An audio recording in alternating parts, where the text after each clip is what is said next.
Heavenly Father, sa travel ko ngayon mag-isa, ipinagkakatiwala ko po ng buong puso ang aking buhay at bawat sandali ng aking biyahe sa inyo.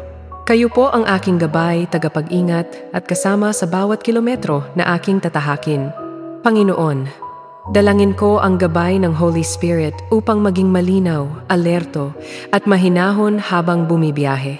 Ilayo mo ako sa anumang kapahamakan, aksidente, masamang loob, hindi magandang panahon at anumang sagabal na maaaring magbigay panganib o delay. Palibutan mo po ako ng inyong mga anghel upang bantayan ako sa buong paglalakbay.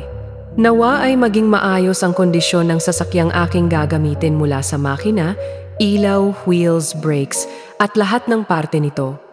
Huwag po magkaroon ng anumang aberya na makapipigil o makapipinsala. At kung may hindi inaasahang sitwasyon man, bigyan mo ako ng tamang isip, tamang timing at tamang tulong na aking kakailanganin.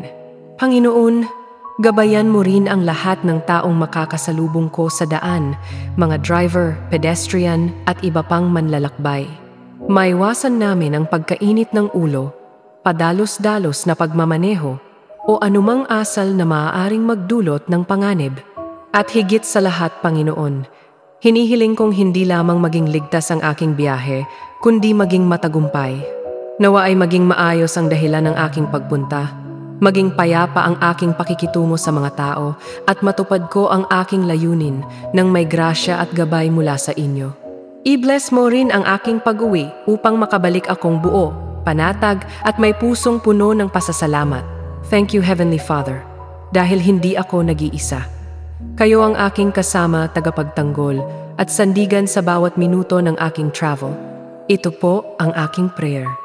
Sa pangalan ni Jesus, Amen.